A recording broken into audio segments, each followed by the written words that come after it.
جان رحمت صلی اللہ علیہ وآلہ وسلم پر قربان کیے۔ ایک حدیث شریف جلدی میں سنا کے اپنی بات کو ختم کرتا ہوں۔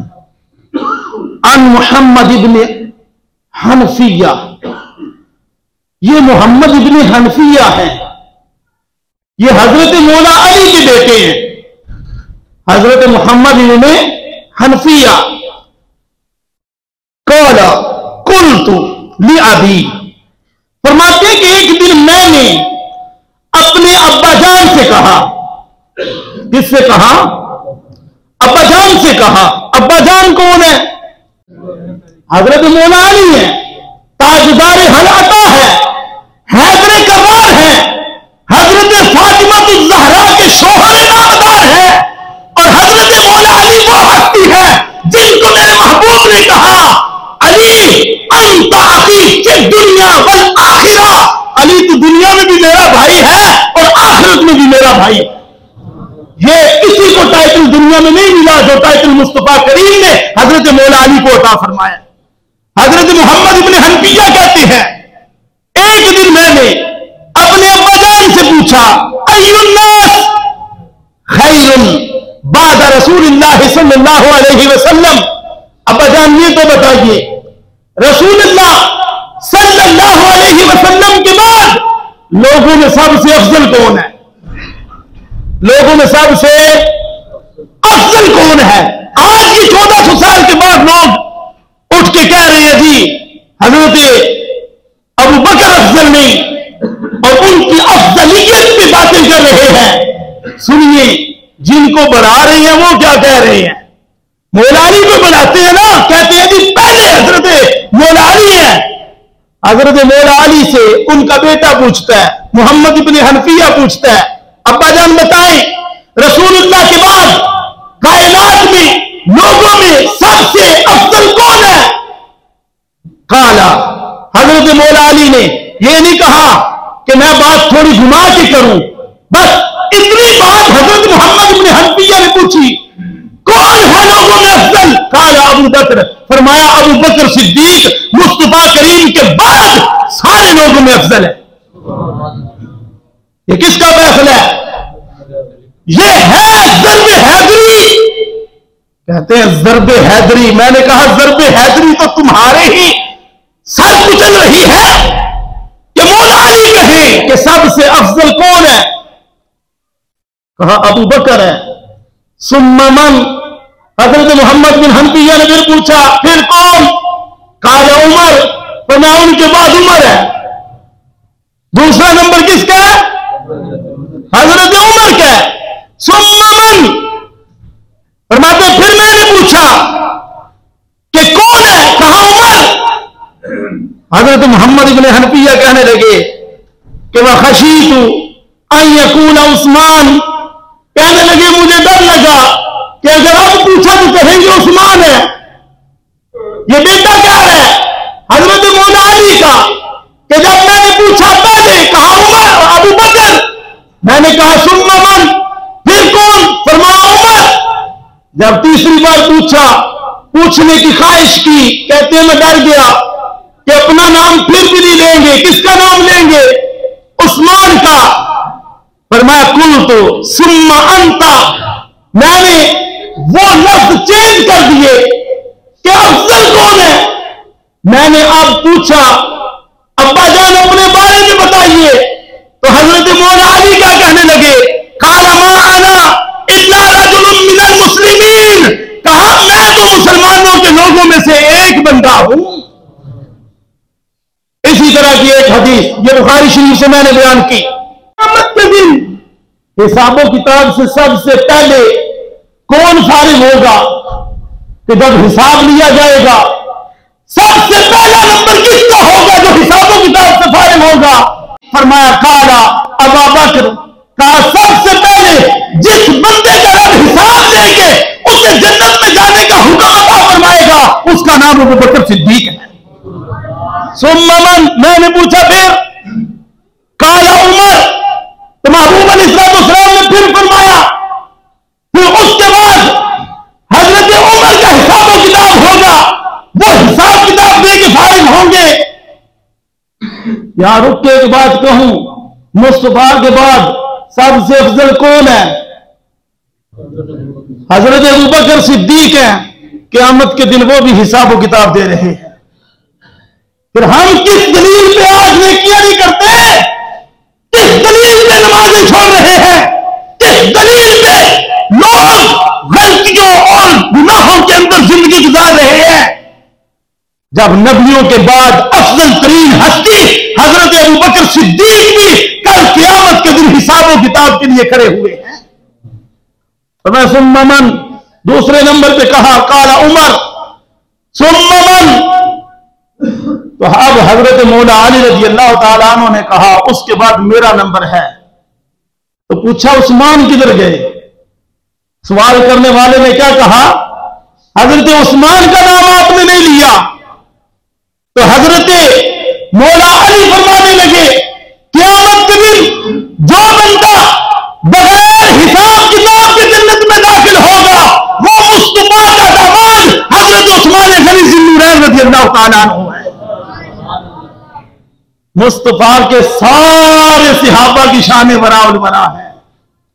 مصطفیٰ کے سارے صحابہ وراء الورا شان رکھتے ہیں، لیکن سب سے پہلا نمبر حضرت ابوبکر صدیق رضی اللہ تعالیٰ عنہ کا ہے۔ اللہ رب العزت سے یہ دعا کرتے ہیں اللہ تعالیٰ ان ہستیوں کے درجات جنت میں مزید بلند فرمائے اور ان کے صدقے ہماری بے حساب بخشش و مغفرت فرمائے۔ وآخر دعوایا ان الحمدللہ رب العالمین۔